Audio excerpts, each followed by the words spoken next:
Last topic कहाँ पे हम लोगों ने छोड़ा था, क्या बताया था लास्ट? स्पेसिफिक हीट कैपेसिटी बता रहे थे। अच्छा, एक बताया था हीट कैपेसिटी कि भाई अगर कोई भी सिस्टम है, कोई भी आपका कंटेनर है, उसमें कोई सब्सटेंस फिल है, उसका 1 डिग्री सेंटीग्रेड अगर टेम्परेचर आपने चेंज करना है, बढ़ाना है, तो आपको जितनी हीट आप प्रोवाइड कर रहे हो, जितनी हीट आपको देनी पड़ रही है, उस हीट को क्या बोलते हैं? Heat capacity. ठीक है, उसको सी से डिनोट करते हैं, Q is equal to M into delta T बताया था आपको, और C इज इक्वल टू हो जाता है Q बाई डेल्टा टी। अगर टेम्परेचर 1 डिग्री सेंटीग्रेड कर दो तो Q इज इक्वल टू आ जाता है C। तो वही हम बोलते हैं कि heat capacity is equal to heat given to the system to increase the temperature of the system 1 degree centigrade. यही बात हुई थी। फिर जैसे ही हीट कैपेसिटी में हमने वर्ड यूज कर दिया स्पेसिफिक, तो स्पेसिफिक वर्ड हीट कैपेसिटी के लिए जब यूज किया जाता है, तो टेम्परेचर तो 1 डिग्री सेंटीग्रेड ही बढ़ाना है, लेकिन अब की बार सिस्टम जो है, अब की बार जो सब्सटेंस है वो कितना है? 1 ग्राम। तो 1 ग्राम सब्सटेंस का टेम्परेचर कितना बढ़ाना है? 1 डिग्री सेंटीग्रेड। हीट सप्लाइड को क्या बोलेंगे? Specific heat capacity. एक और टर्म दिया जाता है जिसको हम लोग बोलते हैं मोलर हीट कैपेसिटी। क्या क्या बोलते हैं? मोलर। मोलर जैसे ही वर्ड यूज कर दिया गया, बात हो जाएगी 1 मोल के लिए। अभी 1 ग्राम के लिए हुई थी। पहले सबसे पहला वाला था सर्टेन अमाउंट है कुछ, 1 डिग्री सेंटीग्रेड टेम्परेचर बढ़ाओ। दूसरा वाला था 1 ग्राम है, 1 डिग्री सेंटीग्रेड टेम्परेचर बढ़ाओ। और तीसरा वाला कौन सा है? 1 मोल सब्सटेंस है, उसका टेम्परेचर 1 डिग्री सेंटीग्रेड या 1 डिग्री केल्विन इंक्रीज करना है। Heat supplied is called molar heat capacity. CM से डिनोट कर सकते हैं। हाँ, टेम्परेचर 1 डिग्री सेंटीग्रेड बढ़ाना। ठीक है, तो अभी क्या बताया आपको? Molar heat capacity. क्या लिखेंगे इसको शॉर्ट में? अगर लिखना है तो ऐसे CM लिख देते हैं। मोलर हीट कैपेसिटी क्या है? Heat supplied to 1 mole of substance. ये फिजिक्स में भी पढ़ेंगे आप लोग। 1 mole of substance to increase temperature by 1 degree centigrade और 1 डिग्री केल्विन। टेम्परेचर कितना बढ़ाना है? 1 डिग्री सेंटीग्रेड या 1 डिग्री केल्विन। फॉर्मूला क्या हो जाएगा? CM is equal to Q by M delta T। M जो होगा ये क्या हो जाएगा? यहाँ पे मोल हो जाएगा। ठीक है, इसके लिए फॉर्मूला ना लगाओ, इसमें मोल टर्म डालना पड़ेगा तब बन सकता है इसका फॉर्मूला। डेफिनेशन याद रखो। ठीक, अब ये जो हीट कैपेसिटी है, मोलर हीट कैपेसिटी है, ये मोलर हीट कैपेसिटी या हीट कैपेसिटी, ये दो तरीके से ऑब्जर्व की जाती है। एक को बोलते हैं एट कांस्टेंट वॉल्यूम और दूसरे को बोलते हैं at constant pressure. At constant volume and at constant pressure, दो तरीके से ये कैलकुलेट किया जाएगा। एट कांस्टेंट वॉल्यूम मतलब जब प्रोसेस ऐसा कर रहे हो कि 1 डिग्री सेंटीग्रेड टेम्परेचर बढ़ा रहे हो 1 मोल सब्सटेंस का, लेकिन वॉल्यूम क्या रख रहे हो? कांस्टेंट। तो उस केस में ये जो मोलर हीट कैपेसिटी है या जो हीट कैपेसिटी है, इसका नाम क्या दे दोगे आप? उस केस में कांस्टेंट वॉल्यूम पे इसको बोलोगे CV। क्या बोलोगे? CV। अगर मोलर वाली लिए हो तो मोलर वाले को ऐसे भी बोल देते हैं CVM, बाहर की तरफ M लिख दिया। ठीक है, ये क्या है? Molar heat capacity at constant volume. Process के ड्यूरिंग वॉल्यूम क्या रखा है आपने? कांस्टेंट। ठीक है, या ऐसे लिखो अगर CV तो क्या लिख दोगे? Heat capacity eight heat capacity at constant volume. और अगर यही आप कांस्टेंट प्रेशर ले लो तो उसी का नाम आप सीपी दे देते हो, नीचे क्या लगाना है, पी। अगर आपने प्रेशर कांस्टेंट रखा, हाँ क्या, 1 मोल सब्सटेंस लिया है तो मोल कांस्टेंट हुआ, वॉल्यूम कैसे कांस्टेंट? क्यों? एक सिलेंडर लिया, उसमें 1 मोल गैस भरी, अब गैस तो पूरा वॉल्यूम ऑक्युपाई कर लेती है। मान लो 10 लीटर का सिलेंडर है, पिस्टन 10 लीटर पे लगा हुआ है, अब पिस्टन को ऊपर कर दिया आपने, वॉल्यूम अब कितना हो जाएगा, गैस का वॉल्यूम इंक्रीज कर जाएगा ना, डबल कर दिया तो 20 लीटर वॉल्यूम हो जाएगा। ठीक है, लेकिन मोल्स तो उतने ही रहेंगे ना, क्योंकि अमाउंट तो आप चेंज ही नहीं कर रहे गैस का। ये CVM लिख रहे हैं तो मोलर वर्ड यूज कर दिया। V शो कर रहा है एट कांस्टेंट वॉल्यूम, और M क्या शो कर रहा है, मोलर। ठीक, और CV क्या होता है, heat capacity at constant volume, simple. अब इसी को कांस्टेंट प्रेशर बोल दोगे तो CV की जगह क्या आ जाएगा, CP आ जाएगा।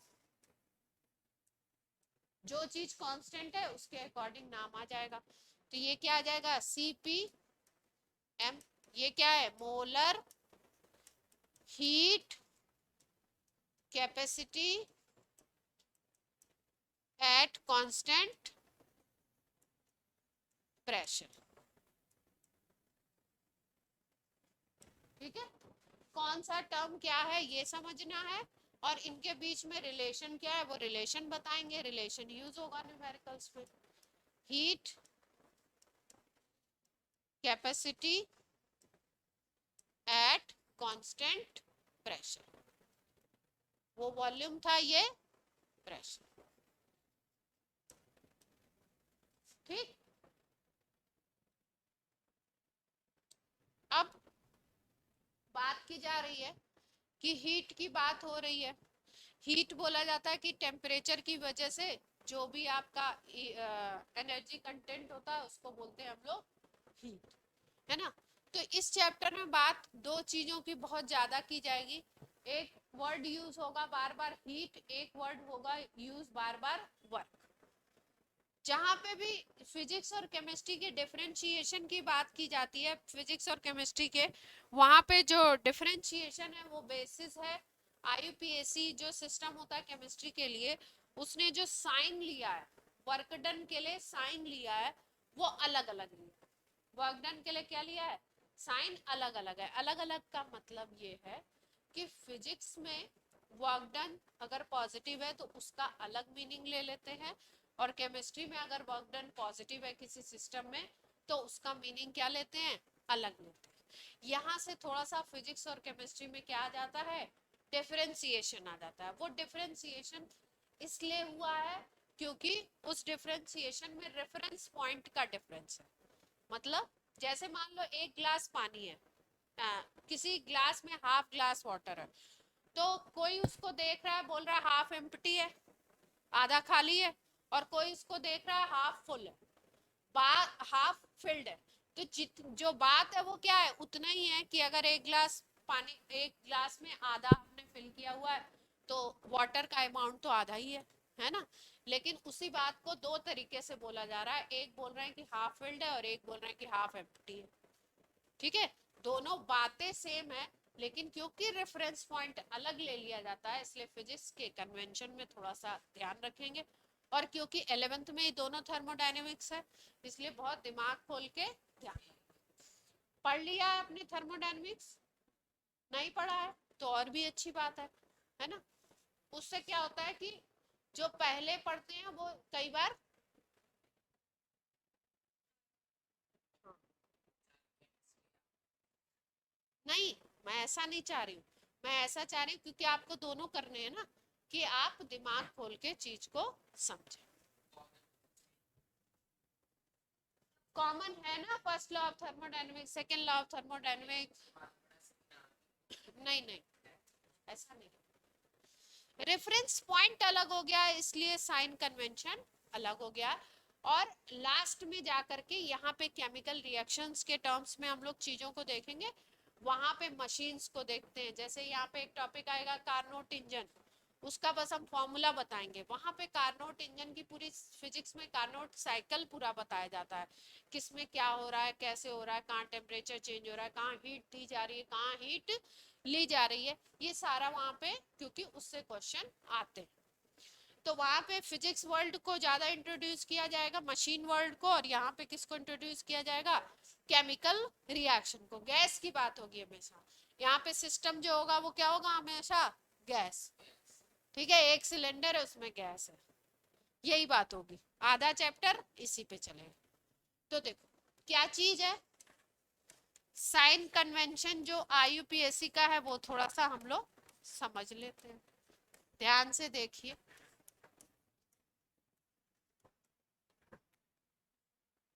हीट और वर्क का साइन कन्वेंशन बताओ। पाथ फंक्शन और वर्क स्टेट फंक्शन तो आपने समझ लिया। अब दूसरी चीज, जैसे मान लो ये सिलेंडर है कोई, इसमें कोई गैस फिल्ड है,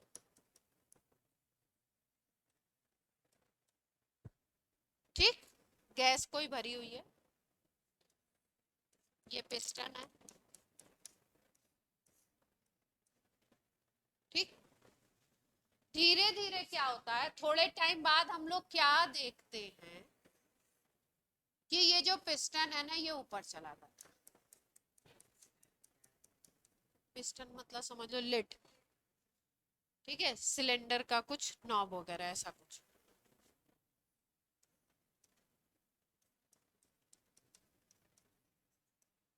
धीरे धीरे देखते ही ये ऊपर की तरफ चला जाता है ना।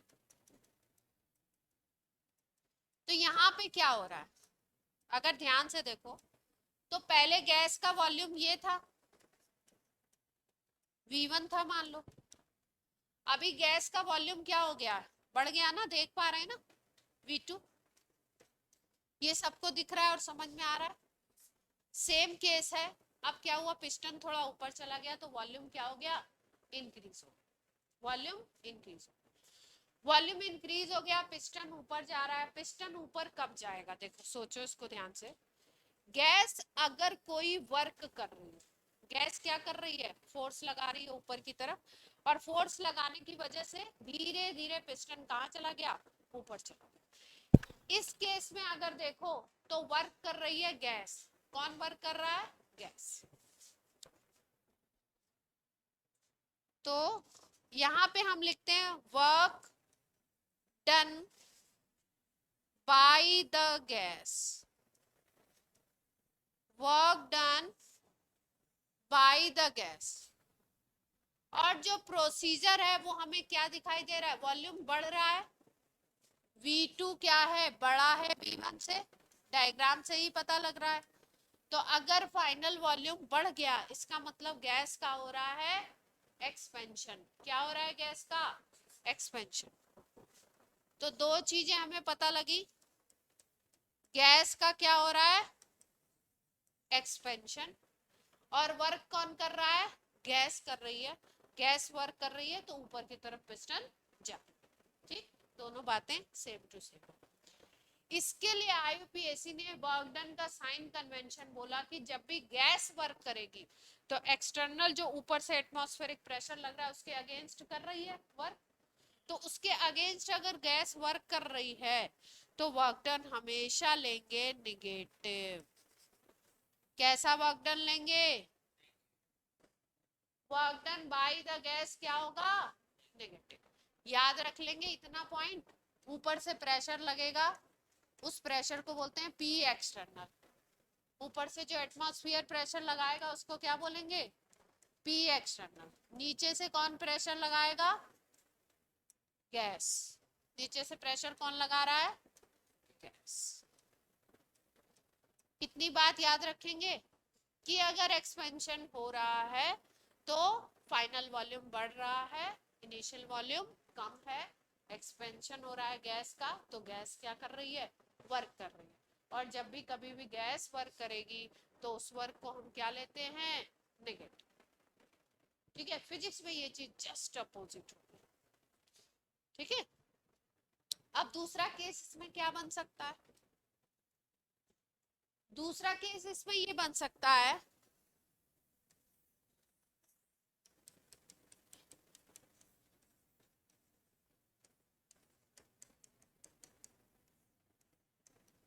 दूसरा केस क्या बन सकता है कि ऊपर से हम इसको कंप्रेस करें, कोई फोर्स लगा करके हम क्या करें, कंप्रेस करें, पिस्टन नीचे आ जाएगा। कंप्रेस करने का क्या मतलब है, फोर्स लगा करके हमने क्या किया, इसको पिस्टन को नीचे कर दिया। तो वर्क किसके ऊपर हो रहा है, पहले गैस वर्क कर रही थी, अब गैस के ऊपर वर्क हो रहा है, तो इसको बोलते हैं work done by the gas. यहाँ पे वॉल्यूम V1 था, यहाँ पे वॉल्यूम क्या हो गया, V2। पहले work done by the gas था, अब है work done on the gas. हाँ,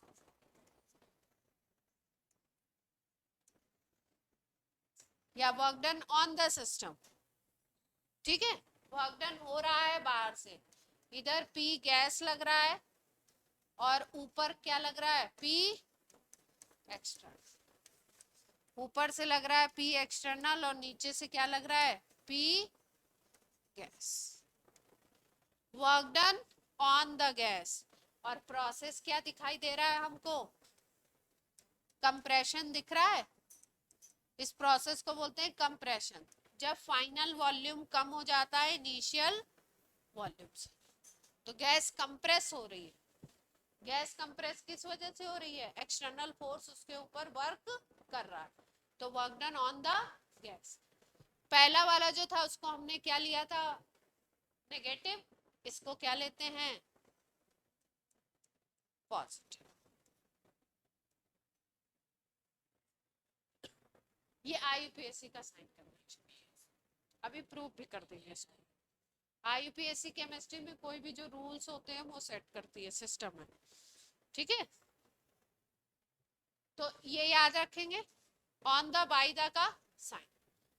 हीट के लिए भी साइन कन्वेंशन है, अगर सिस्टम को हीट दे रहे हो तो पॉजिटिव, और अगर सिस्टम से हीट बाहर निकल रही है तो नेगेटिव। तो हीट के लिए क्या साइन कन्वेंशन है, हीट के लिए क्या साइन कन्वेंशन है, क्यू से डिनोट करते हैं हीट को।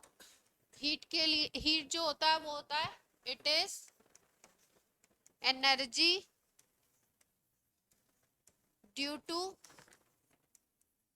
Temperature of system. सिस्टम में कोई टेम्परेचर है, कुछ टेम्परेचर है, उसकी वजह से इसमें क्या होती है, कुछ एनर्जी होती है, उसको हम बोलते हैं हीट। क्या कहते हैं, हीट। और इसके लिए साइन क्या दिया है IUPAC ने, कि अगर सिस्टम को हीट दे रहे हो बाहर से, हीट गिवन टू सिस्टम, ऐसे ही क्वेश्चन की लैंग्वेज होगी, है ना, बोलेंगे 100 जूल हीट गैस को दिया गया, तो इसका मतलब हीट को आप क्या लोगे, Q इज इक्वल टू आप लोगे पॉजिटिव, जो भी वैल्यू दी जाएगी, ये क्या लेते हैं आप, पॉजिटिव। सिस्टम को हीट दे रहे हो तो Q क्या लोगे, पॉजिटिव। जैसे हमने बोला किसी सिस्टम को हमने 60 जूल हीट दिया है, तो इसका मतलब Q इज इक्वल टू आपको फॉर्मूला में क्या रखना है, +60। और अगर हीट बाहर निकल रही है,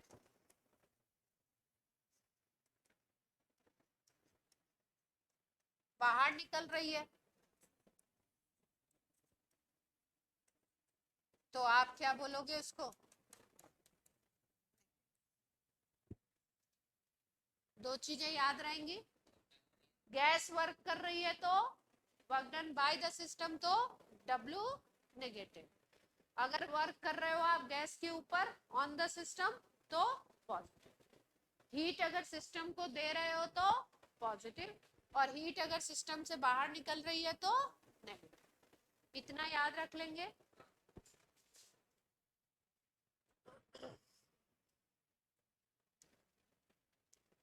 अब देखो, प्रोसेस बताए गए थे आपको, आइसोथर्मल, आइसोकोरिक, आइसोबारिक, और एडियाबेटिक और साइक्लिक।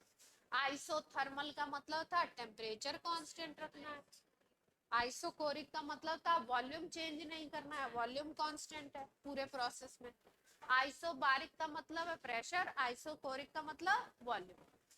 एडियाबेटिक का मतलब कोई हीट ट्रांसफर नहीं है, पूरे प्रोसेस में हीट ट्रांसफर नहीं हो रहा है, ठीक है, ना हीट दी जा रही है और ना ही हीट बाहर निकल रही है। फिर उसके बाद एक और कौन सा था, साइक्लिक। हाँ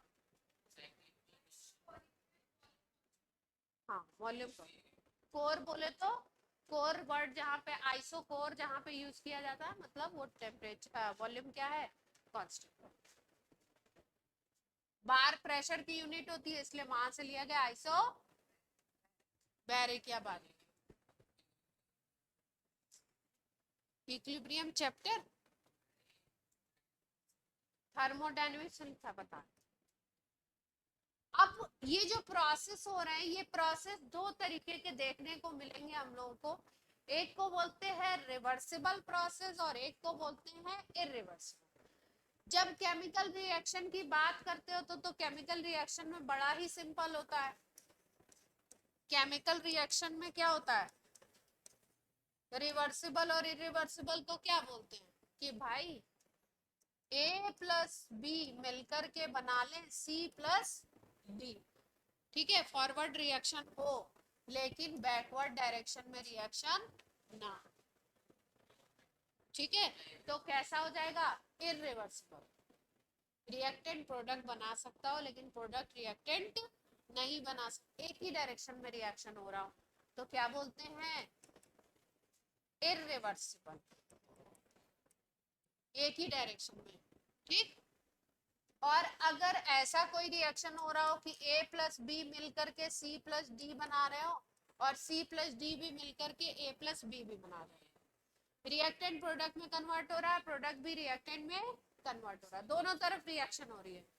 पहली वाली रिएक्शन को इधर जब रिएक्शन होगा तो बोलते हैं फॉरवर्ड रिएक्शन, इधर जो रिएक्शन होगा उसको बोलेंगे backward. Reactant to product is forward,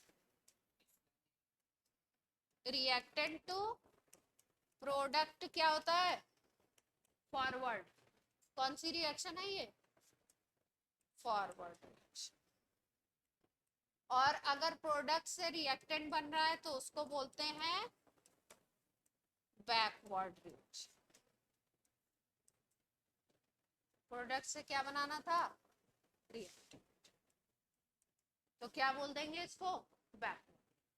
कोई रिएक्शन अगर फॉरवर्ड बैकवर्ड दोनों डायरेक्शन में होगा तो उसको क्या बोलेंगे, रिवर्सिबल।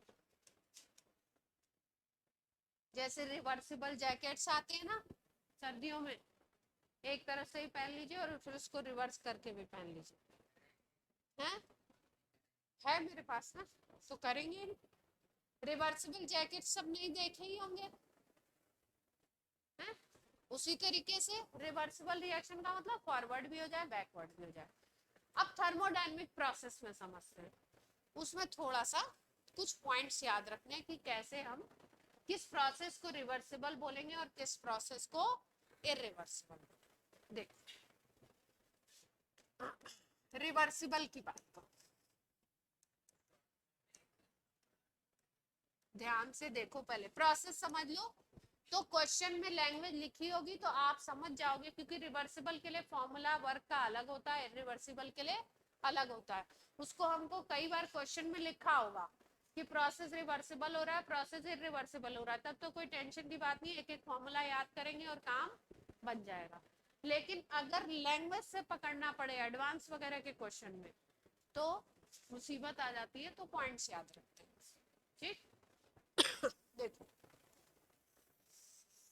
फिर से क्या आ गया, गैस सिलेंडर पिस्टन, पूरी कहानी किस पे चलने वाली है, गैस सिलेंडर और पिस्टन,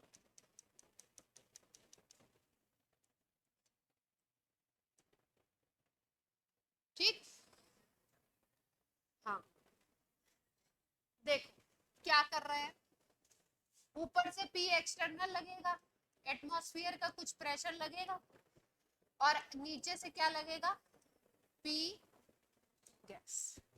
ठीक, हम क्या कर रहे हैं कि सैंड के पार्टिकल्स इस पे ड्रॉप कर रहे हैं।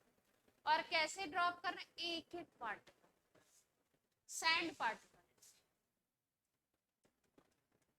सैंड पार्टिकल मान लो इस पे तुम एक तरफ डाल रहे हो 1 by 1। कैसे डाल रहे हैं, 1 by 1। प्रोसेस कैसा हो गया, स्लो। प्रोसेस कैसा हो गया, स्लो। देखो ध्यान से समझो, एक सैंड पार्टिकल इधर की तरफ आपने, एक सैंड पार्टिकल आपने यहाँ पे डाला। ठीक, अब एक सैंड पार्टिकल से ये पिस्टन कितना नीचे जाएगा, बहुत नेग्लिजिबल, थोड़ा सा हिलेगा, आएगा नीचे, मानेंगे कि ये नीचे आएगा इसके वेट से, इसके वेट से थोड़ा सा नीचे आएगा। ठीक, लेकिन फिर थोड़ी देर बाद आप क्या देखोगे, एक बार ऊपर का फोर्स ज्यादा होगा, नीचे का फोर्स कम होगा, लेकिन थोड़ी देर बाद गैस क्या करेगी, उसको मेंटेन कर लेगी और दोनों इक्विलिब्रियम में आ जाएंगे। मतलब ऊपर का प्रेशर और नीचे पी गैस क्या हो जाएंगे, इक्विलिब्रियम। इक्विलिब्रियम का मतलब दोनों तरफ के फोर्स इक्वल होगा, ऐसे समझ। ठीक, अब इक्विलिब्रियम आ गया थोड़ी देर बाद, फिर उसके बाद फिर दूसरा सैंड पार्टिकल लेके आए एक और, लो भैया एक और। ठीक, एक एक करके सैंड पार्टिकल डाल रहे हैं। तो जब सैंड पार्टिकल डाल रहे हैं तो पिस्टन क्या हो रहा है, थोड़ा सा नीचे आ रहा है। थोड़ी देर बाद हम देख रहे हैं कि वो अपनी पोजीशन को धीरे से मेंटेन करके इक्विलिब्रियम में आ जा रहा है। इक्विलिब्रियम का मतलब ऊपर का प्रेशर और नीचे का प्रेशर इक्वल हो जा रहा है थोड़ी देर बाद। पहले लग रहा है कि कुछ डिस्टरबेंस हुआ और फिर उसके बाद फिर इक्विलिब्रियम। ऐसे ही एक और डाला, धीरे धीरे करके इस तरीके से हम लोग जब प्रोसेस करते हैं तो हम देखते हैं कि ये जो प्रोसेस है ये इनफाइनाइट स्टेप में कंप्लीट हो रहा है, धीरे धीरे।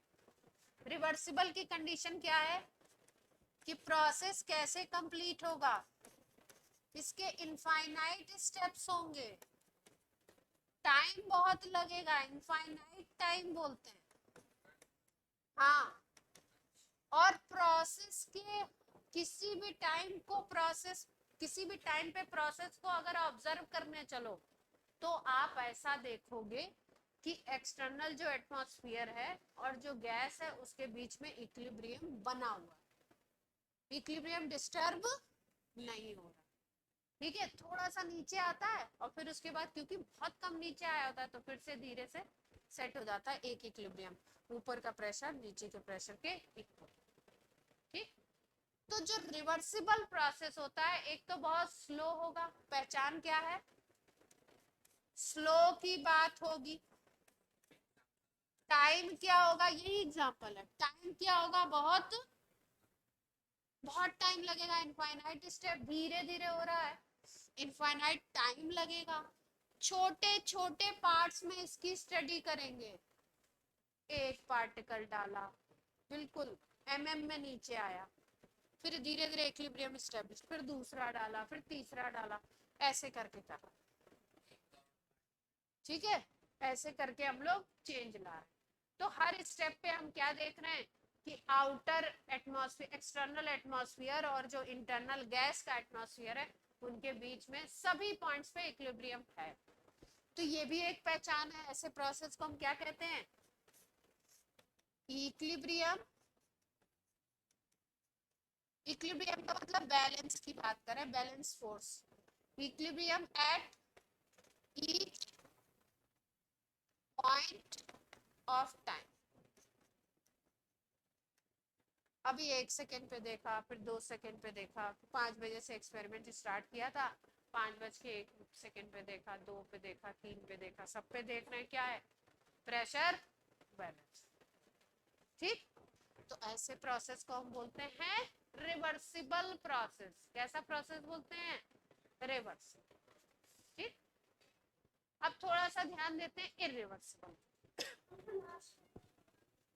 लास्ट पॉइंट ये है कि जैसे मान लो 5 बजे आपने एक्सपेरिमेंट शुरू किया, ठीक है, 5 बजे आपने एक सैंड पार्टिकल डाला, तो एक सैंड पार्टिकल डालने से उसमें जो पिस्टन होगा वो बहुत कम से भी छोटे पार्ट में नीचे आएगा, और थोड़ी देर बाद आप देखोगे कि एक उस टाइम के लिए आपको लगेगा कि ऊपर का प्रेशर ज्यादा और पी गैस जो नीचे से प्रेशर लग रहा है वो कम है। लेकिन अगर अगले ही सेकंड आप उसको ऑब्जर्व करो तो देखोगे कि दोनों एक दूसरे को क्या कर लिए हुए हैं, बैलेंस कर लिए, दोनों तरफ का फोर्स प्रेशर क्या है, बैलेंस हो गया। तो इसका मतलब पिस्टन रुका हुआ है, इक्विलिब्रियम की सिचुएशन, ठीक। और ये क्योंकि प्रोसेस रिवर्सिबल वाला जो होता है वो बहुत टुकड़ों में होता है, एक फिर दो सैंड पार्टिकल फिर तीन, स्लो स्लो, इसलिए स्टेप्स भी क्या होते हैं, बहुत होते हैं, इनफाइनाइट स्टेप्स में कंप्लीट होगा, ठीक। ये रिवर्सिबल की कंडीशन। अब बात कर रहे हैं हम लोग इरिवर्सिबल की। इरिवर्सिबल सिचुएशन कब होगी, देखो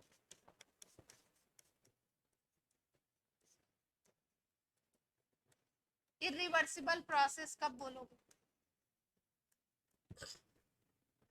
क्या किया, ये गैस थी,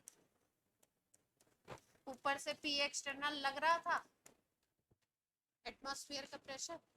अब क्या किया देखो, सडनली,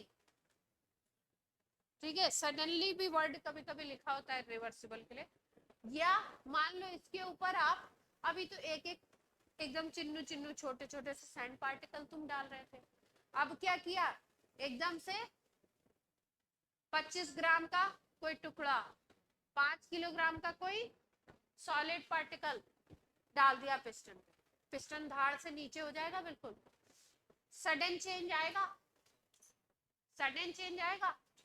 उसके बाद जब सडन चेंज आएगा एकदम से ये पिस्टन क्या होगा, यहाँ पे कोई आपने एम मास का ब्लॉक डाल दिया,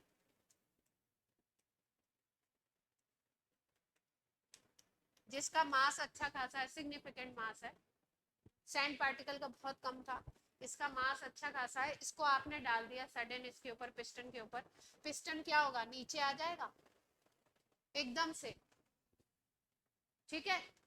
तो जब नीचे आएगा ना, तो जो बीच वाली इसकी स्टेज होगी, नीचे तो हम बोल रहे हैं कि सडन आ जाएगा, लेकिन सडन आने में भी अगर कोई फ्रैक्शन ऑफ सेकंड होगा, बीच में अगर हम देखें तो बीच में इक्विलिब्रियम नहीं होगा। थोड़ी देर बाद हम देखते हैं कि फिर नीचे आने के बाद थोड़ी देर बाद सेटलमेंट हो जाता है, मतलब ऊपर का प्रेशर और नीचे का प्रेशर क्या होता है, बराबर, फिर से सिस्टम किस में चला जाता है, इक्विलिब्रियम में। पहले ऊपर में इक्विलिब्रियम में था आराम से, जब टुकड़ा आपने ब्लॉक नहीं डाला था तब आराम से इक्विलिब्रियम, पिस्टन रुका हुआ, फिर आपने सडनली डाला तो एक कंडीशन आई जिसमें पिस्टन नीचे आ गया, और नीचे आने के बाद फिर थोड़ी देर बाद वो क्या हो जाएगा, सेटअप हो जाएगा, इक्विलिब्रियम में आ जाएगा। तो ऐसा कोई प्रोसेस जिसमें शुरुआत में और लास्ट पॉइंट पे इक्विलिब्रियम आता है, बीच की स्टेजेस में इक्विलिब्रियम नहीं देखने को मिलता है, उसको हम बोलते हैं इरिवर्सिबल, जिसमें टाइम बहुत ज्यादा नहीं लगेगा, इनफाइनाइट स्टेप की बात नहीं की जाएगी, सडन हो गया, या वर्ड प्रोसेस में यूज कर दिया जाए सडन, सडन चेंज कर दिया जाए, उस प्रोसेस को क्या कहते हैं, इरिवर्सिबल। रिएक्शन के टर्म्स में बड़ा इजी था कि रिएक्टेंट प्रोडक्ट, प्रोडक्ट रिएक्टेंट बन रहा है तो रिवर्सिबल, अगर प्रोडक्ट से रिएक्टेंट नहीं बन रहा है तो इरिवर्सिबल। यहाँ पे जो कंडीशंस है उसके अकॉर्डिंग आपको समझना है। तो इसका मतलब क्या है कि इक्विलिब्रियम कब होगा, equilibrium at initial and at final point only.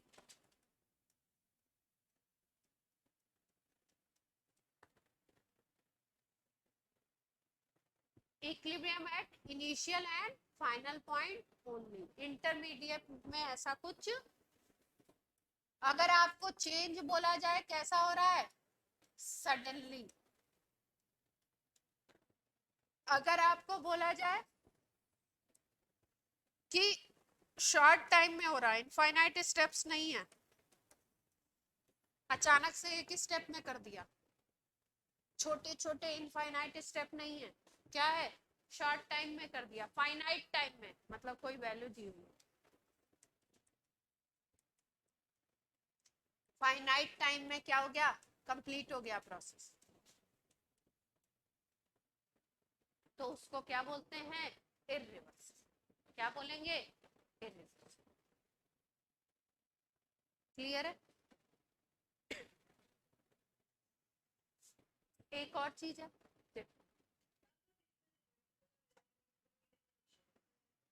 Irreversible और इरिवर्सिबल की डेफिनेशन किसी भी पॉइंट से आप कह सकते हैं, जैसे विच कंप्लीट्स इन इनफाइनाइट स्टेप्स, ठीक है, और जो इनफाइनाइट टाइम में कंप्लीट होगा और स्लो होगा, इसको क्या बोलोगे, सडन बोलोगे, और फाइनाइट टाइम में, एक पर्टिकुलर टाइम में कंप्लीट हो जाएगा, उसको स्लो बोला पहले वाले। इसको ये क्या है, फास्ट है, जो इरिवर्सिबल है वो क्या है, फास्ट है। ठीक। दूसरी चीज जो इसका सबसे मेजर पॉइंट है, जो पॉइंट याद रखना है आपको, कि वन स्टेप रिएक्शन ना बोलो, वन स्टेप ना बोलो, अभी कुछ और चीजें आएंगी जिसमें आपको वन स्टेप को आपको डिस्कार्ड करना।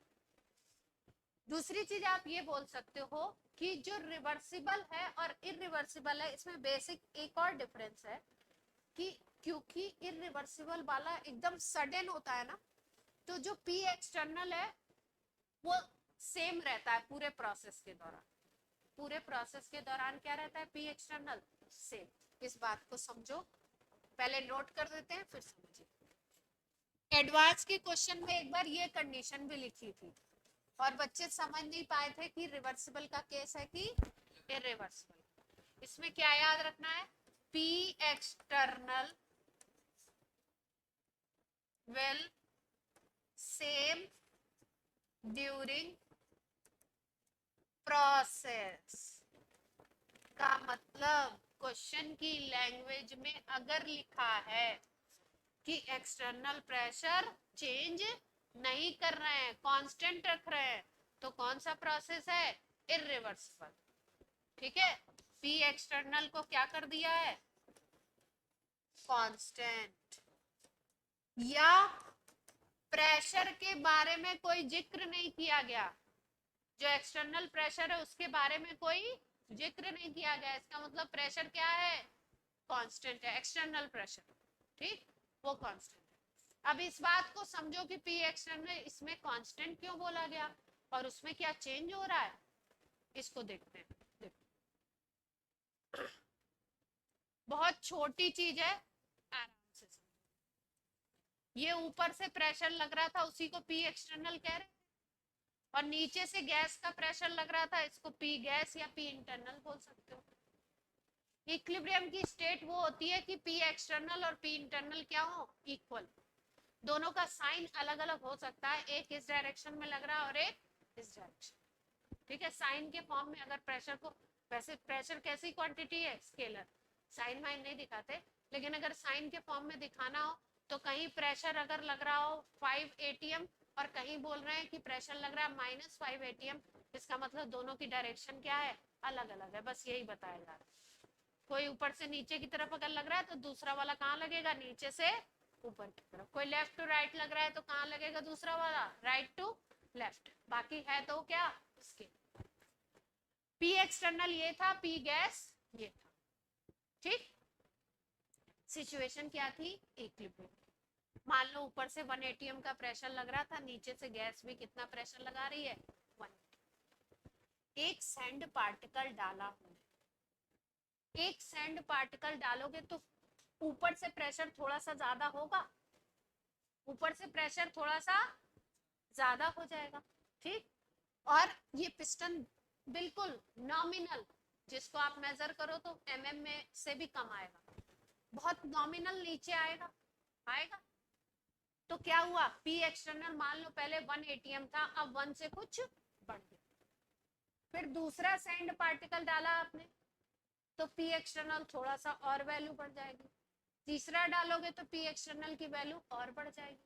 तो किसी पॉइंट पे पी एक्सटर्नल 1 था, फिर 1.0001 हो गया, फिर 1.00 2 हो गया, इस तरीके से जो भी वैल्यू बढ़े धीरे धीरे पी एक्सटर्नल क्या हो रहा है, धीरे धीरे बढ़। लेकिन जो सडन वाली चीज तुमने की थी, जो इरिवर्सिबल वाला किया था, इससे पी एक्सटर्नल कितना था, 1 एटीएम था, और तुमने क्या किया, सडनली इस पे ब्लॉक रख दिया। अब प्रोसेस क्या हुआ, प्रोसेस बहुत कम टाइम में हो गया फटाफट से, तो पी एक्सटर्नल को चेंज होने का टाइम नहीं मिला, पूरा प्रोसेस ही एक प्रेशर पे हो गया। और फाइनली आपको जो फाइनल प्रोसेस को आप देख रहे हो वहां पे पी एक्सटर्नल फिर जाकर के चेंज हुआ, मतलब शुरुआत में और लास्ट में जाकर के पी एक्सटर्नल की वैल्यू बदली है। बीच में क्या है, जो पी एक्सटर्नल शुरू का था उसी टाइम उसी प्रेशर पे पूरा प्रोसेस हो गया, क्योंकि स्लो नहीं था, फास्ट हुआ, तो पूरा प्रोसेस उसी प्रेशर पे हो गया। तो पॉइंट में क्या याद रखना है कि इरिवर्सिबल उसको बोलोगे जिसमें पी एक्सटर्नल क्या रहेगा, कांस्टेंट। ठीक, अब ये भी ध्यान रखना कि P external is equal to, जब इक्विलिब्रियम की सिचुएशन है तो लेते हैं P गैस। ये कब है, दोनों केस में ये लगा सकते हैं, इक्विलिब्रियम की सिचुएशन। हाँ, माइनस इसलिए डायरेक्शन अलग। ठीक है, जब कैलकुलेशन करेंगे तो इसकी जरूरत अभी पड़ेगी। क्लियर है यहां तक बात? अब देखो,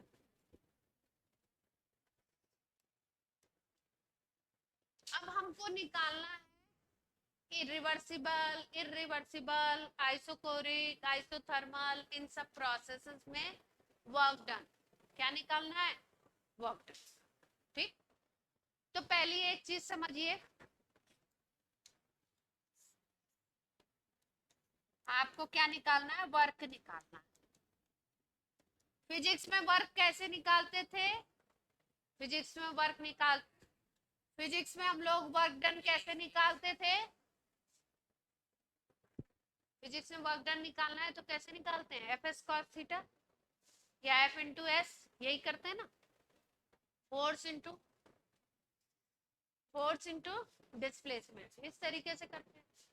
यहाँ पे जब थर्मोडायनेमिक्स में वर्क डन निकालना है, अगर प्रोसेस है इरिवर्सिबल, तो सीधे सीधे आंख बंद करके एक फॉर्मूला लगाना है, W is equal to minus P external multiplied by delta V।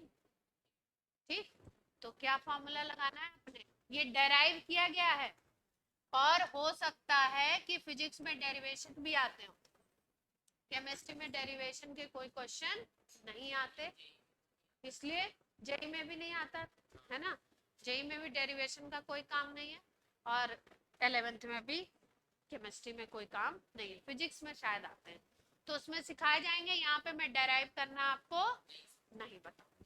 ठीक, तो वर्क डन अगर आपको निकालना है किस प्रोसेस में, इरिवर्सिबल, तो क्या फॉर्मूला लगाना है, फॉर्मूला हो जाता है वर्क डन का minus P external delta V। Delta V क्या होता है, चेंज इन व्हाट,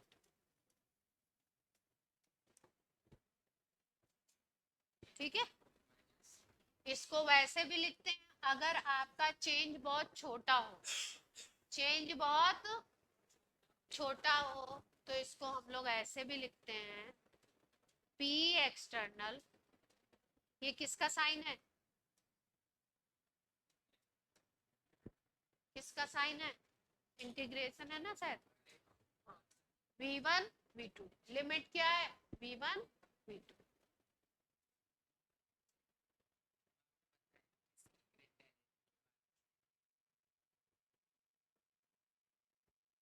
क्या सीक्रेट है, बस इतनी ही आती है, डिफरेंशिएशन इंटीग्रेशन नहीं आता। दोनों में कोई अंतर नहीं है, अंतर ये है कि अगर बहुत छोटा वॉल्यूम चेंज होगा तो ये लगाओगे इंटीग्रेशन। ठीक है, क्या हम कहाँ कह रहे हैं डिफरेंशिएशन इंटीग्रेशन? ये पूछ रहे थे कि ये कब लगाएंगे और ये कब लगाएंगे, ऐसा पूछ रहे थे। अगर वैल्यू बहुत छोटी है तो आप डी भी ले लेते हो, और अगर वैल्यू अच्छी खासी ठीक ठाक है तो क्या लगाते हो, डेल्टा वी। ठीक है, और फॉर्मूला की जो वो है, पीएम नहीं करना। पीएम का मतलब समझ रहे हैं, पोस्टमार्टम नहीं करना। ठीक, एज ए फॉर्मूला याद। माइनस क्यों लगा, यहाँ पे भी माइनस है।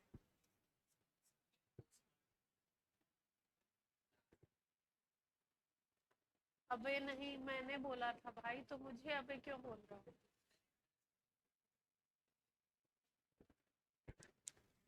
ये याद रख लेंगे आप लोग इरिवर्सिबल प्रोसेस में, इरिवर्सिबल याद रख लेंगे। अच्छा, एक और चीज देखो,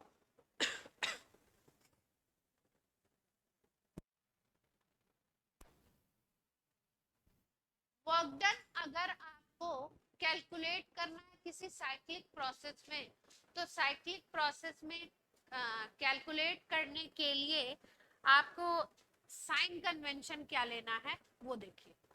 जैसे मान लो कि ग्राफ दिया हुआ है, कुछ क्वेश्चंस आपके वर्क निकालने के ग्राफ के थ्रू भी आते हैं। टी और वी का ग्राफ दे देगा, टी और वी का ग्राफ दे देगा, इनके बीच के ग्राफ देंगे और आपको क्या निकालना होगा प्रोसेस में, वर्क डन। जैसे मान लो P और V, ज्यादातर केसेस में P और V का ग्राफ है, P और V का ग्राफ दिया हुआ, ठीक, और कोई साइक्लिक प्रोसेस, P और V का ग्राफ दिया हुआ और कोई साइक्लिक प्रोसेस, मान लो ये प्रोसेस। ठीक है, अभी मैं आपको बस बता रही हूँ कि वर्क का साइन क्या है। अगर आपको साइक्लिक प्रोसेस दिखता है क्लॉकवाइज, क्लॉकवाइज दिख रहा है ये इसकी डायरेक्शन, साइक्लिक प्रोसेस कैसा दिखे, क्लॉकवाइज, तो वर्क डन लेते हैं नेगेटिव। जो भी वैल्यू आएगी वर्क डन की वो क्या होगी, नेगेटिव। और अगर प्रोसेस हो जाए कौन सा, एंटी क्लॉकवाइज, पीवी कर्व में प्रोसेस कैसा दिख रहा हो, एंटी क्लॉकवाइज, तो क्या लेंगे, ये याद रख लेंगे पॉइंट।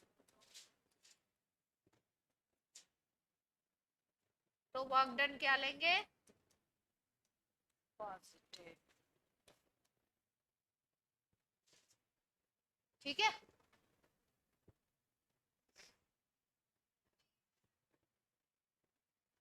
ऑनलाइन क्लियर हो रही है बातें,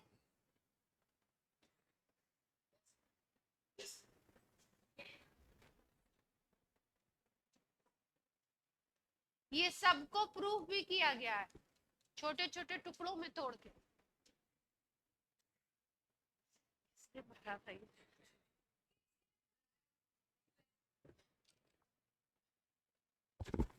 तुम भर के लाए हो,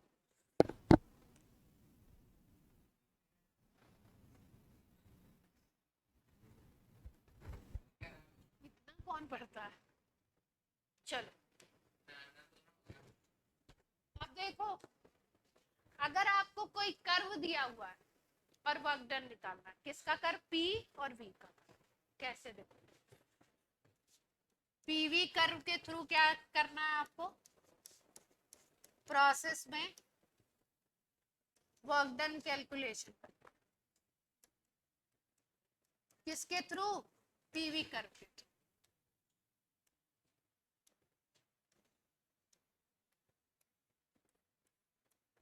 अच्छा, जो इरिवर्सिबल प्रोसेस होते हैं ना, उसका वो एकदम से सडनली हो जाते हैं, इसलिए उनके लिए पीवी कर्व भी नहीं बनता है।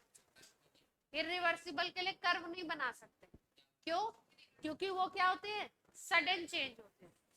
तो उसमें वर्क डन कैलकुलेट करने का बस एक ही तरीका है, minus P external multiplied by delta we. ठीक है। इस हाँ, साइक्लिक धीरे धीरे हो रहा है ना, देख रही हो ना। अरे कर्व नहीं बनेगा ना इरिवर्सिबल में। तो क्या बता रही हूँ कि इरिवर्सिबल में कर्व नहीं बनेगा। हाँ, तो वो क्या है, रिवर्सिबल। इरिवर्सिबल को कर्व से रिप्रेजेंट नहीं कर सकते, क्योंकि छोटे छोटे कर्व का मतलब, मान लो जैसे ये कर्व है, ये प्रेशर है, ये वॉल्यूम।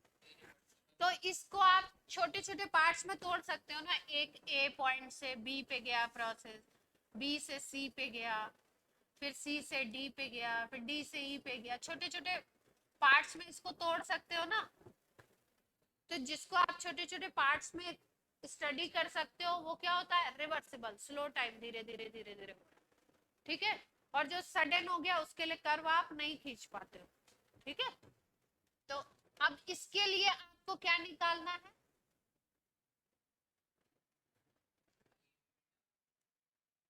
यहाँ पे लिख भी देते हैं। इरिवर्सिबल के लिए कर्व नॉट फिट, खींच नहीं सकते हैं। अब कोई कर्व इस तरीके से दिया है, आपका इस एक्सिस पे प्रेशर है, इस एक्सिस पे वॉल्यूम। तो यहाँ पे जो वर्क डन होता है, वो वर्क डन ऐसे डायरेक्शन दिखाई गई है, ए टू बी में जा रहा है प्रोसेस, ए से बी। ठीक। तो यहाँ पे वर्क डन होता है एरिया अंडर द कर्व।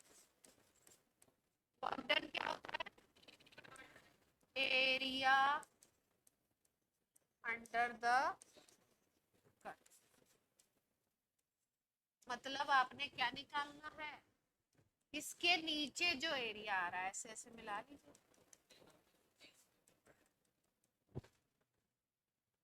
ये जो एरिया है, ये जो एरिया है पूरा, ये क्या हो जाएगा,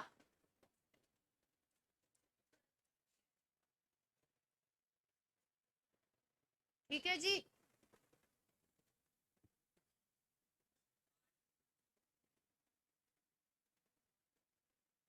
समझ गए, पक्का।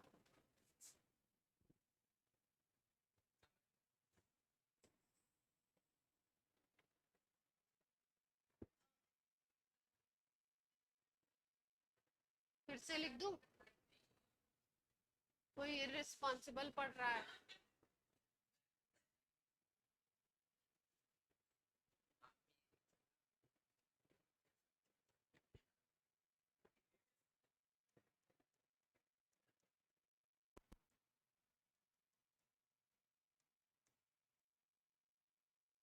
इरिवर्सिबल प्रोसेस के लिए, हाँ एकदम।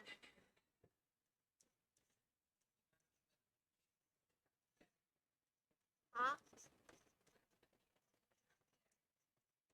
कौन से,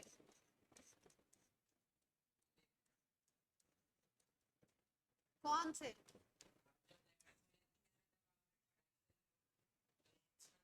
तब मेरी राइटिंग अच्छी थी, अब पता नहीं बेकार हो गई जाके, बड़ी क्लासेस में जाके बता।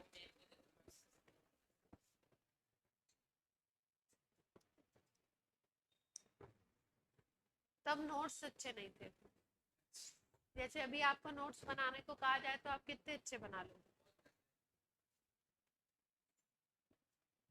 टीचर कोई अगर नोट्स बनाएगा तो उसको पता है सब पॉइंट्स, कहाँ से क्वेश्चन पूछा जाता है, कहाँ से क्या होता है, तो अलग नोट्स बनते हैं। बच्चा बनाएगा तो क्या बनाएगा, बच्चा भी जब पहली बार बनाएगा तो अलग तरीके का बनाएगा, 4 बार पढ़ के और बनाएगा तो अलग। आपके अपने ही नोट्स में क्या होता रहता है, चेंजेस। तो अगर कर्व से एरिया निकालना है तो कैसे निकालेंगे, area under the curve. Curve के अंदर जो भी एरिया है उसको क्या करना है, उसको कैलकुलेट कर लेना। ठीक।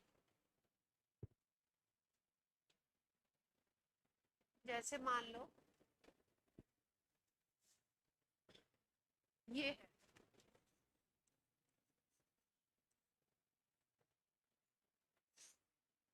इधर प्रेशर है, इधर। अगर साइक्लिक प्रोसेस दिख जाए तो साइक्लिक प्रोसेस में जो पूरा साइकिल आपको मिल रहा है उसका एरिया निकालना।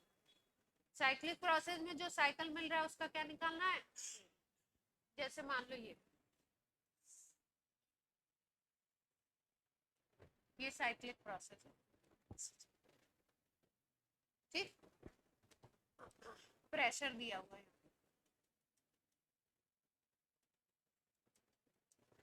मान लो यहाँ पे प्रेशर दिया है 4 atm, यहाँ पे प्रेशर है इस पॉइंट पे 180, ठीक। इस पॉइंट पे, इधर इस पॉइंट पे वॉल्यूम मान लो दिया हुआ है 2 लीटर, और यहाँ पे मान लो वॉल्यूम दिया हुआ है आपका 5 लीटर। कितना दिया हुआ है, वॉल्यूम लीटर में है, और प्रेशर किस में दिया हुआ है 80, ठीक। अब साइक्लिक के लिए क्या बताया मैंने कि जो साइकिल बन रही है उसी का एरिया कैलकुलेट कर लो तो क्या आ जाएगा आपका वर्क डन आ जाएगा। तो अगर इस प्रोसेस में, इस साइक्लिक प्रोसेस में आपको वर्क डन निकालना है, क्या निकालना है, तो कैसे निकाले। पहले तो आप समझ लो कि साइन क्या होगा, नेगेटिव होगा। क्यों, क्योंकि क्लॉकवाइज है, क्लॉकवाइज है तो साइन क्या हो जाएगा। दूसरी चीज, वर्क डन कैसे निकालना है, वर्क होगा आपका एरिया ऑफ, ये अगर सर्कल है तो एरिया ऑफ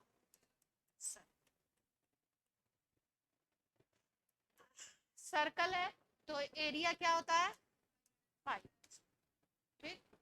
रेडियस निकालते हैं, मान लो ये 4 atm है, ये 1 atm है, तो ये वाली वैल्यू कितनी आ जाएगी, ये मान लो ए पॉइंट मान लो और ये बी पॉइंट मान लो, तो ए बी कितना आएगा 4 - 1 आ जाएगा। इस बात में किसी को कोई दिक्कत, यस और नो, इस बात में किसी को कोई दिक्कत नहीं है। तो वर्क कितना आ जाएगा, पाई आर स्क्वायर, पाई 3 का स्क्वायर कितना आ गया, क्या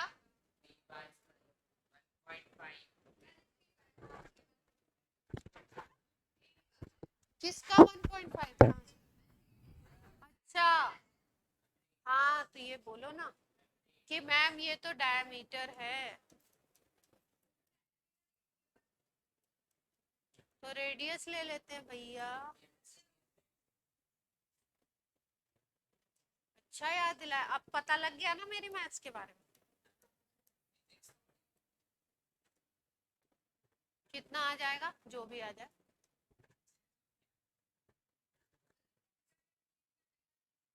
9/4 तुम्हारे ऑप्शन के हिसाब से, 9/4, ठीक है। जब चीजें लीटर और एटीएम में दी हुई हैं तो जो आंसर आएगा आपका वो आएगा लीटर एटीएम में। किसमें आएगा आंसर, और मान लीजिए आपके पास दे रखा हो आंसर, जो ऑप्शंस दे रखे हो वो जूल में दे रखे हो, तो आंसर क्या होगा इसका, वर्क डन का आंसर क्या हो गया, ये आया था ना 9/4 पाई, माइनस में कर लें साइन, लीटर 80, ठीक है। अब एटीएम को चेंज करना पड़ेगा आपको किसमें, पास्कल में, न्यूटन पर मीटर स्क्वायर में, और लीटर को चेंज करना पड़ेगा आपको किसमें, कौन सी यूनिट, मीटर क्यूब, तभी तो इसमें आओ गया। हाँ जूल में, जूल तो एमकेएस में है ना, यस और नो, जूल तो एमकेएस में है ना, तो लीटर को कन्वर्ट करोगे किसमें, मीटर क्यूब में। 1 litre is equal to how many metre cube,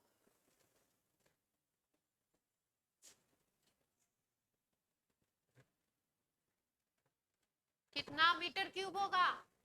online offline कोई भी बता सकता है, जल्दी से। 1000 होता है।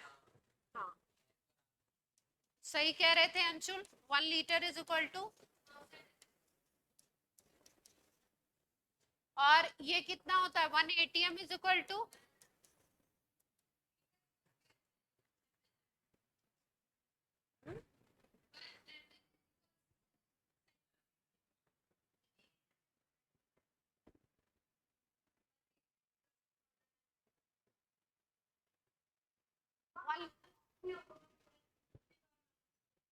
-3। देख लो, मुझे भाइयों बहनों मुझे कन्वर्जन नहीं पता, आप मुझे बस बताओ 1 लीटर में कितने मीटर क्यूब। ये फार्मूला आपको मेरे पास लिखा हुआ है, इससे अच्छा मैं बता, चाटा पड़ेगा। 1 litre is equal to how many metre cube? Joule में निकालना आंसर ना, तो आपको इसको मीटर क्यूब। देखो भैया कितने गया।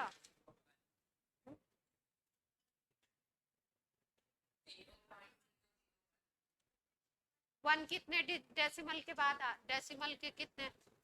हाँ, तो यही तो बता रही थी वो, वही तो बता रही थी भूवी, मैं नहीं भूवी। भूवी आप सही बता रहे थे। 1 litre is equal to 10⁻³ metre cube. अब दूसरा सवाल है, 1 ATM is equal to how many newton per metre square? ये भी देख लो जल्दी से, ये कन्वर्जन कितना है? 1 ATM is equal to how many newton per metre square? Newton 1.01 into 10⁻⁵ सही है ना? कंफर्म लगा दें?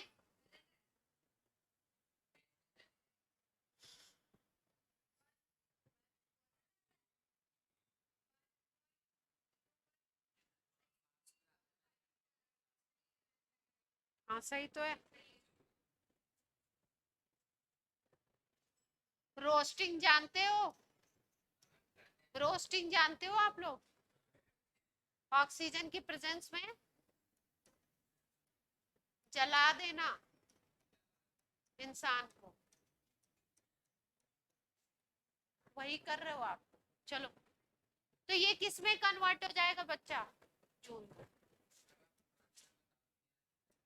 ये किस में कन्वर्ट हो जाएगा? जूल।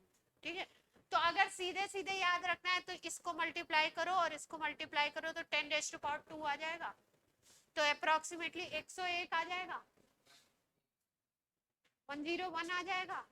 तो ये वैल्यू याद रखो सीधे सीधे, कि अगर आपको 1 लीटर ATM को कन्वर्ट करना है किसमें? जूल में, तो 101 जूल हो जाएगा। यस और नो? क्योंकि इसको मल्टीप्लाई करके तो 101 ही आने वाला है ना। तो सीधे सीधे याद रखो कि लीटर ATM में अगर आंसर है उसको कन्वर्ट करना है तो 101 से मल्टीप्लाई कर, जूल में आ जाएगा। ठीक, क्योंकि हो सकता है आपका ऑप्शन जूल में हो, साइकिल में लीटर ATM दे दिया हो और आपको आंसर किस में ऑप्शन दिए हो? जूल में। तो 101 से क्या करना है? मल्टीप्लाई। और या तो कुछ क्वेश्चंस में थोड़ा सा दिमाग लगा देते हैं टीचर्स, नीचे लिख के दे देते हैं 1 litre ATM is equal to how many joule. ठीक, क्लियर है बात? नहीं, अब अगर वैल्यू एक थर्मोडायनेमिक्स में वर्क की सबसे पॉपुलर यूनिट होगी जूल, दूसरी यूनिट होगी लीटर ATM, तीसरी यूनिट कभी कभी कैलोरी दे देते हैं, तो वो कन्वर्जन भी देख लो।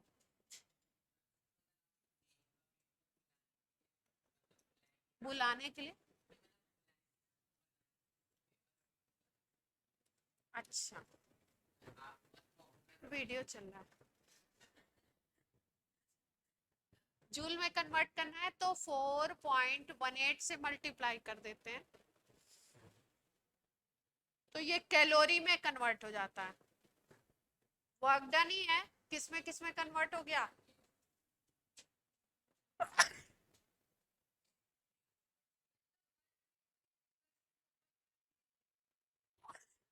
अप्रोक्सीमेशन में कभी कभी 4.2 भी ले लेते, 8 को हटा देते तो 4.2।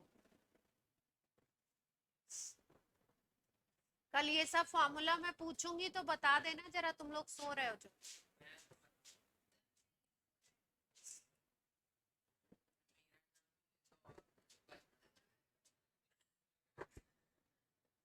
ठीक है, क्लियर है बात? एक दो पॉइंट और रह गए, उनको नोट कर लो। धनाधन, धनाधन का मतलब समझ गए?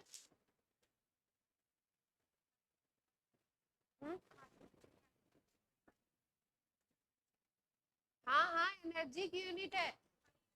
हाँ, प्रांजलि पूछ रही है कैलोरी वही है जो खाना खाने से मिलती है। हाँ भाई, खाना खाने से एनर्जी मिलती है, ये भी एनर्जी की यूनिट है, बात सही है। ये कैलोरी यूनिट है। सीजीएस में एनर्जी की क्या यूनिट होती है?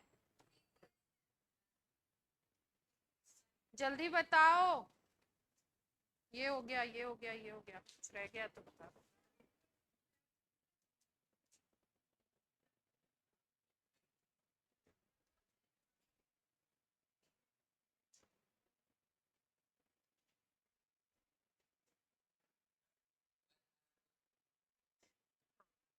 सीजीएस में यूनिट क्या है? R, work done.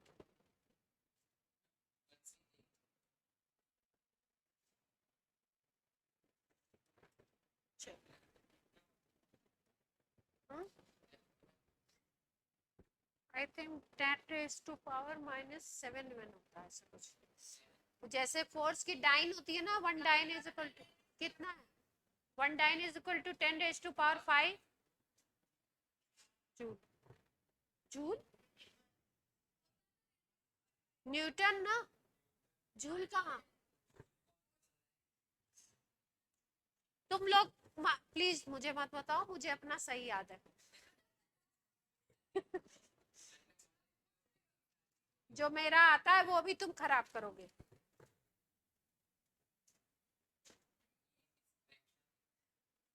इसी को कहते हैं डिस्ट्रैक्शन। सही बात।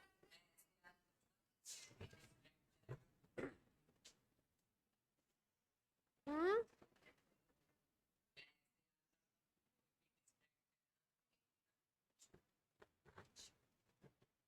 एक पॉइंट और याद रख लो, रिवर्स।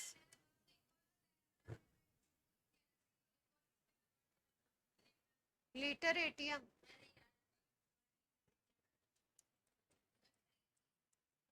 अभी तो बताया है, अभी भूल रहे हैं। इरिवर्सिबल में डेल्टा पी की वैल्यू लार्ज होगी। अगर एक्सटर्नल फोर्स और नीचे से जो गैस प्रेशर लगा रही है उसका डिफरेंस निकालने चलो तो डिफरेंस क्या होगा? लार्ज आएगा। और रिवर्सिबल में क्या होगा? डेल्टा पी बहुत छोटा होगा। इसीलिए इसको क्या लिख रहे हैं? डीपी। क्या लिख रहे हैं? डीपी। ठीक।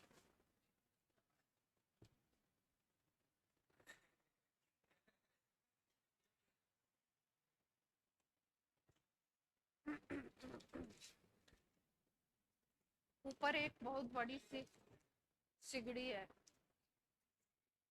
रोस्टिंग करने के लिए।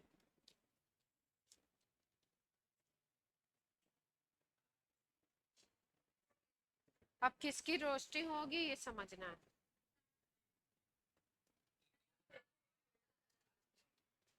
हाँ बेटा,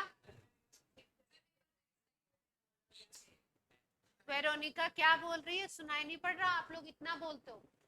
फिर से बोलो बेटा। हाँ, एक्सटर्नल प्रेशर स्मॉल और लार्ज, इसका मतलब नहीं समझ में आया, ये कह रहे हो?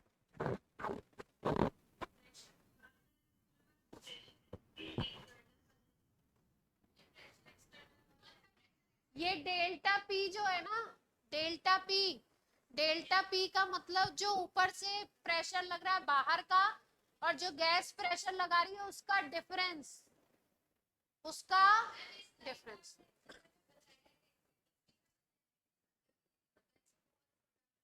हाँ तो डी, ये बताया कि डीपी लेंगे रिवर्सिबल के लिए और डेल्टा पी किसके लिए लेंगे, इरिवर्सिबल।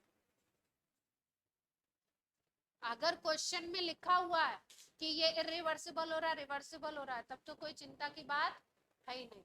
इरिवर्सिबल का फॉर्मूला आपको बता दिया है।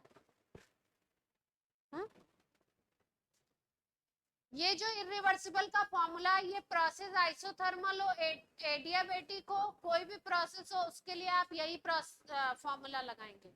अगर प्रोसेस कैसा है, इरिवर्सिबल। जब रिवर्सिबल होता है तो फॉर्मूला अलग अलग चेंज हो जाते हैं, आइसोथर्मल के लिए अलग है, दूसरे के लिए अलग है, ऐसे। ठीक है, तो अगर आपके पास प्रोसेस है रिवर्सिबल और आइसोथर्मल भी, आइसोथर्मल का मतलब समझते हैं, सेम टेम्परेचर रहे पूरे प्रोसेस में, और प्रोसेस कैसा है, रिवर्सिबल, स्लो। ठीक है, तो जो वर्क डन कैलकुलेशन है उसका डेरिवेशन नहीं बता रही हूँ, सीधे सीधे आपने क्या करना है, फॉर्मूला याद करना। तो वर्क कैसे निकालेंगे,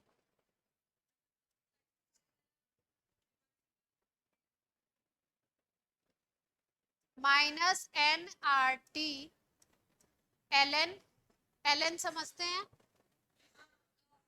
कौन सा लॉग है,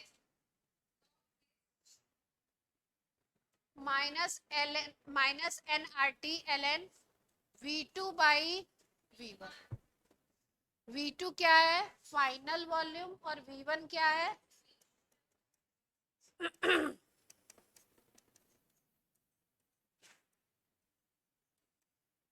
V2 क्या है, फाइनल वॉल्यूम। हाँ,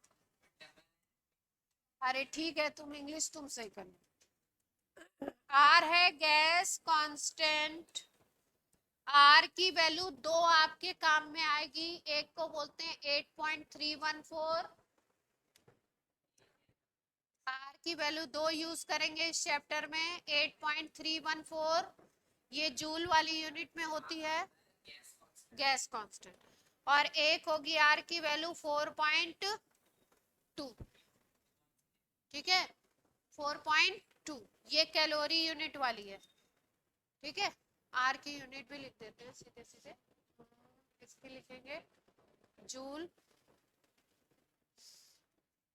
ये यूनिट है जूल पर मोल केल्विन,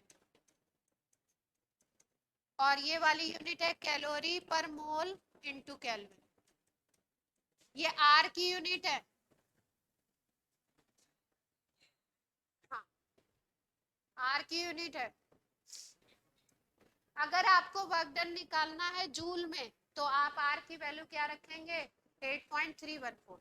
अगर आपको वर्क डन निकालना है कैलोरी में तो आर की वैल्यू क्या रखेंगे, 4.2। और जब इतना पढ़ लिया तो एक और यूनिट याद कर लो, आर की वैल्यू 0.0821, जब लीटर एटीएम में निकालना है।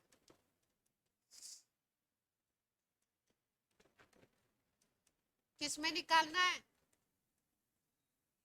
लीटर एटीएम में, जब वर्क डन निकालना है तब। अभी निकाला था ना एक सवाल में लीटर एटीएम। इस फॉर्मूला में आर की तीन वैल्यू रखी जा सकती है अकॉर्डिंग टू योर ऑप्शंस। अगर वर्क डन जूल में है तो पहली वाली रख दो। हाँ,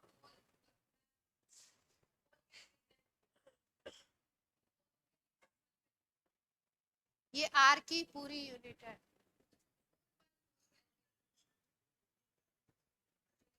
क्या आर की वैल्यू, आर की वैल्यू 2, आर की वैल्यू, हाँ, 1 joule is equal to 1। Yes yes yes, अभी तो तुमको कन्वर्जन ये वाला बताया था, 4 वाला यूज किया था ना, 4.18, तो ये तो जूल और इसका कन्वर्जन है। इसकी वैल्यू, हाँ, अप्रोक्सी 2 आती है, अप्रोक्स इसकी वैल्यू है कैलोरी वाले में क्या अप्रॉक्स 2 है, ठीक है।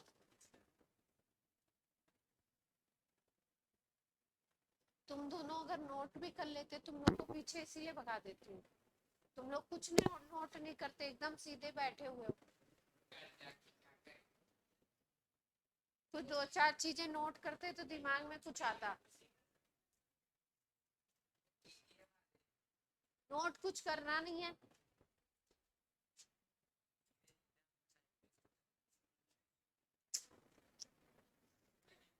चलो एक सवाल नोट कर लो, अब सवाल तो करोगे। हाँ करो, चलो एक सवाल करो जल्दी से।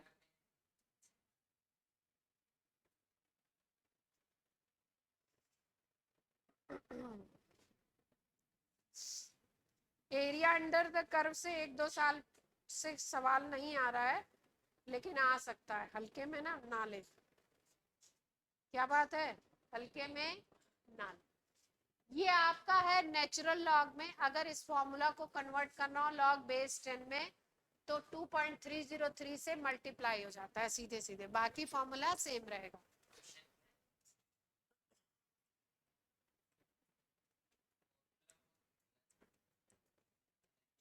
ये लॉग बेस 10 है V2/V1।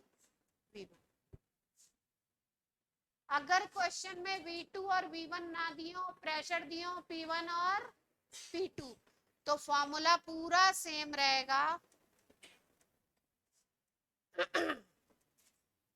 यहाँ पे फॉर्मूला में बस चेंज क्या आएगा, यहाँ पे V2/V1 है ना, अगर V2 और V1 ना दिया हो क्वेश्चन में, क्या दिया हो प्रेशर, तो यहाँ पे चेंज आ जाएगा बस P1/P2।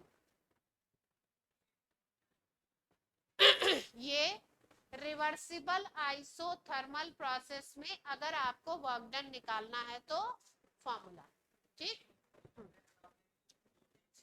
देखो ये जो फॉर्मूला था ये नेचुरल लॉग के लिए था, ln का मतलब होता है नेचुरल लॉग, लेकिन हमें जो वैल्यू पता होती है लॉग की, वो लॉग 10 में पता होती है, लॉग बेस 10 में। तो लॉग बेस 10 में अगर वैल्यू पता है तो फॉर्मूला बन जाएगा ये, मतलब उस फॉर्मूला में 2.303 से इससे मल्टीप्लाई हो। और नीचे अगर क्वेश्चन में V1 और V2 ना दिए हो, उसकी जगह प्रेशर दिया हो P1 और P2, तो फॉर्मूला चेंज हो जाएगा। ये फॉर्मूला नहीं लगा सकते हम, ये दिया ही नहीं है वैल्यू, P1 P2 दिया है, तो यहाँ V2 था यहाँ V1 था।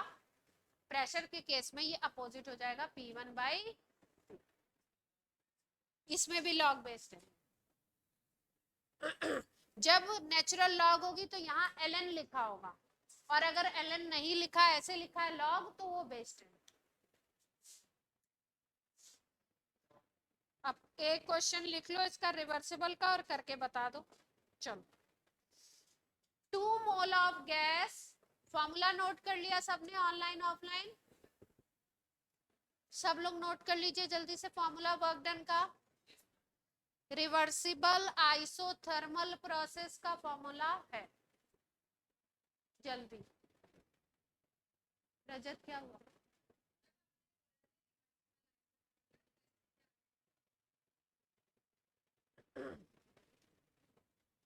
ठीक है क्वेश्चन लिखिए। 2 mole of gas, 2 mole of gas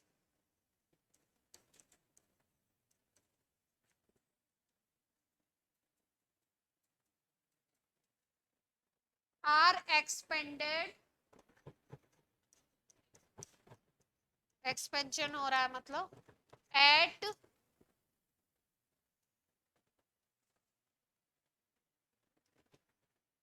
नहीं है, रिवर्सिबली, एट नहीं है, रिवर्सिबली, क्वेश्चन में लिख दिया reversibly, from 10 litre to 20 litre, 10 litre से 20 लीटर कर दिया गया at 20 degree centigrade. Work done calculate कर रहा है जूल में। चल जल्दी से निकाल लो, जो nRT है वहां पे temperature should be in kelvin. Formula में nRT था ना।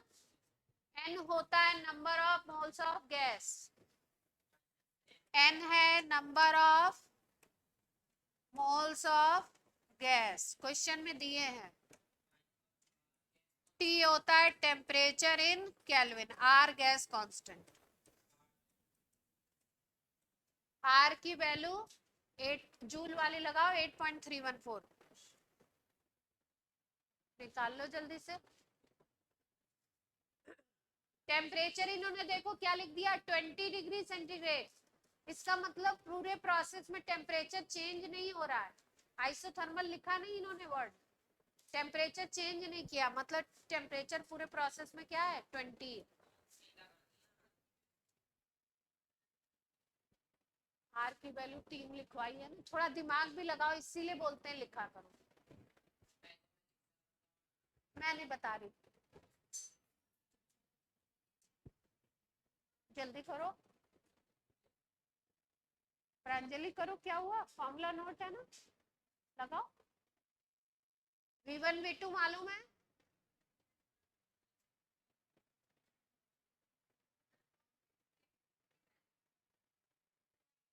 Three zero one zero.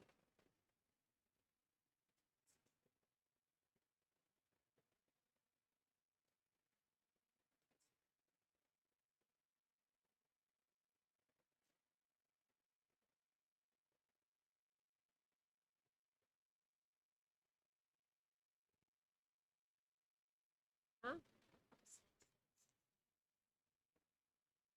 Kelvin में ही होगा सब, सेल्सियस का नहीं है, स्टैंडर्ड यूनिट केल्विन।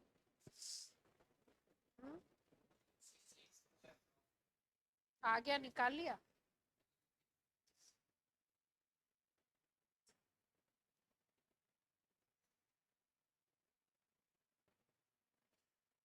आ गया, मैं निकालूं। आंसर नहीं है, पूरा आंसर कैलकुलेटेड नहीं है।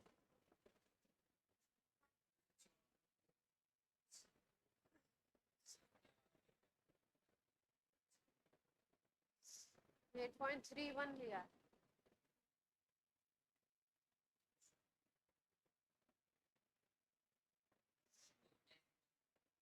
नहीं। हाँ, आदत खराब नहीं करो, जब लेना पड़ेगा तो। मैं बताऊं, चेक करेंगे आप लोग।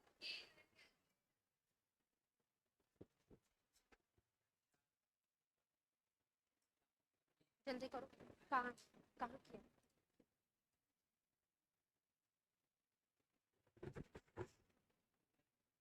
ऑनलाइन में किसी का आ गया,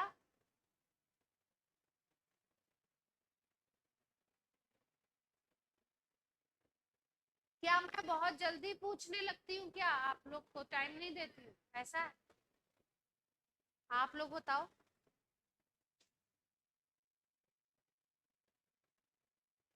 मैं तो अपनी स्पीड से चलती हूँ, आप लोग बताओ कि मैं ज्यादा जल्दी पूछती हूँ क्या। आ गया,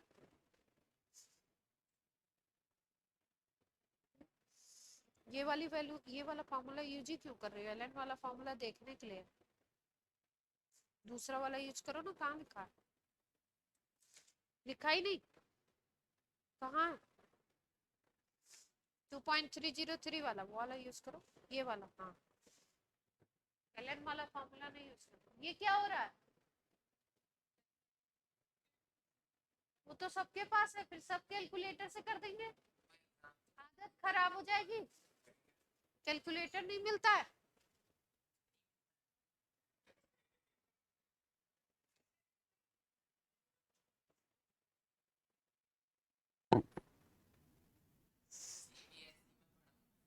जल्दी कर लो। मैं करवाऊं, अब चेक करेंगे। लेंदी होगी, देखो करते हैं, कुछ छोटा करने की कोशिश करते हैं, नहीं आएगी तो हम भी छोड़ देंगे, आपको बताइए। वर्क का फॉर्मूला क्या लगाना है, minus 2.303 nRT log V2 by V। ठीक है, मेरे पास आंसर नहीं है। n है 2 मोल्स, 2 मोल्स थी ना गैस के। T की वैल्यू क्या है, टेम्परेचर कितना दिया था, 27 डिग्री सेंटीग्रेड दिया था, तो 20 दे दिया। 27 लो ना, 20 क्यों ले रहे हो, कैलकुलेशन में 27 लो, पूरा इजी हो जाएगी ना कैलकुलेटर। अपने लिए तो मैम आपने इजी कर लिया, केल्विन हो गया। ठीक है, आर की वैल्यू जूल वाली लेनी है तो 8.314, 27 कर दिया। V2 की वैल्यू कितनी है, एक्सपेंशन हो रहा है 20 लीटर है फाइनल वॉल्यूम, और V1 की वैल्यू कितनी है 10 लीटर। फॉर्मूला में रखें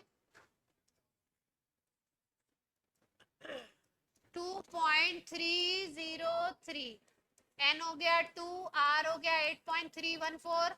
अब तो देख लो, अभी आपने देखने के लिए बोला था, अब जब बता रही हूँ तो ना देखो, लड़कियां आपस में ही बात करने में लगी।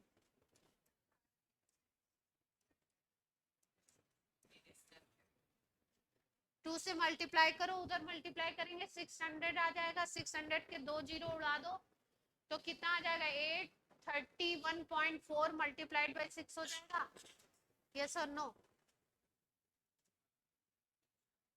ये 2 और ये 600, इसके 2 जीरो हटाओ तो 83 उधर चला जाएगा 2 डिजिट, तो यहाँ पे वैल्यू क्या आ जाएगी,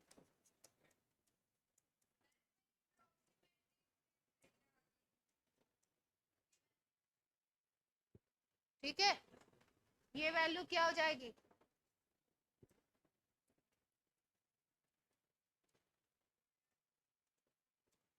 सही में बारिश, log 2 की वैल्यू होती है 0.3010।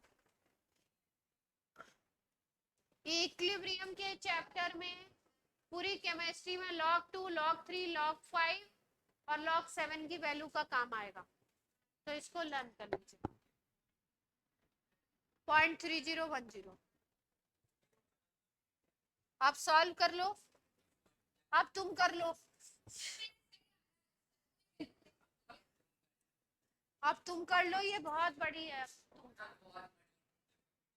देखो ऐसे, ये ध्यान से सुनो मेरी बात, ऐसे क्वेश्चंस को करने के लिए ऑप्शंस आप पहले देखो। ऑप्शंस अगर दूर दूर दिए हैं, जैसे मान लो वैल्यू दी है 260, 200, 300, 400, तो अप्रोक्सीमेशन ले लो। अगर वैल्यू बहुत क्लोज क्लोज दी हुई है तो आपको क्या करना पड़ेगा, एग्जैक्ट कैलकुलेट। ऐसे भी हो सकते हैं कि आपको 2 ऑप्शन पॉजिटिव में दे दियो, तो 2 ऑप्शन उड़ जाएंगे, बाकी 2 में क्या लगाना पड़ेगा आपको, थोड़ा सा अंदाजा बंदाजा लगा के ऐसा भी करते हैं।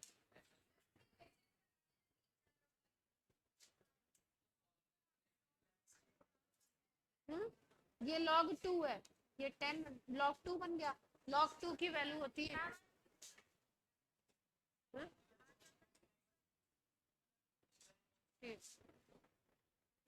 एक सवाल और कर लो फिर जाओ। नहीं,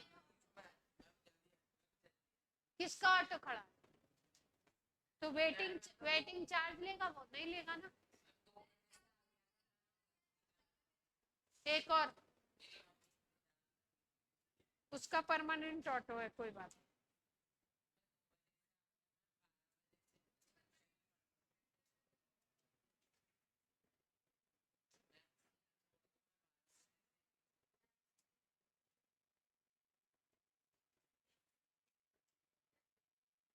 सही में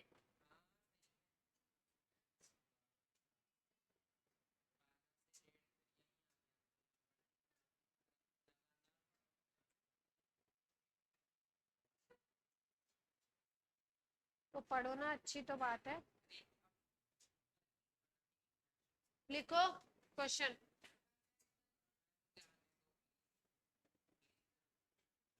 A gas is expanded. A gas is expanded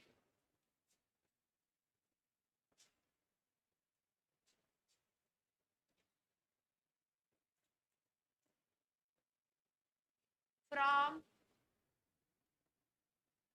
10 liter to 60 liter against external pressure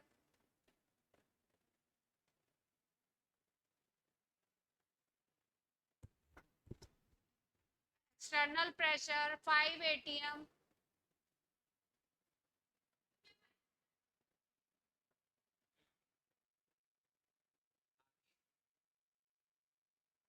suddenly.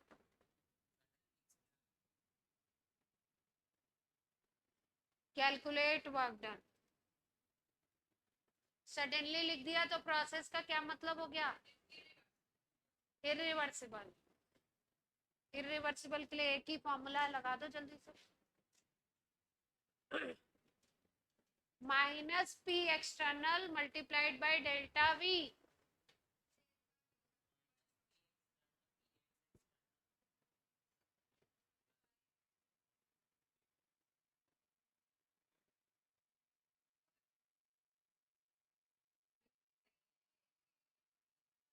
Five into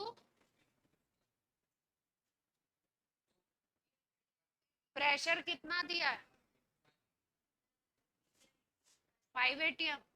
और वॉल्यूम चेंज कितना हो रहा है? 50 का चेंज हो रहा है. तो 5 इंटू 50 हो जाएगा सीधे सीधे. लीटर एटीएम यूनिट आ जाएगी. अगर जूल में कन्वर्ट करना है तो 101 से मल्टीप्लाई 101 याद रखो. ठीक है. चलिए आज की क्लास हो गई आपकी.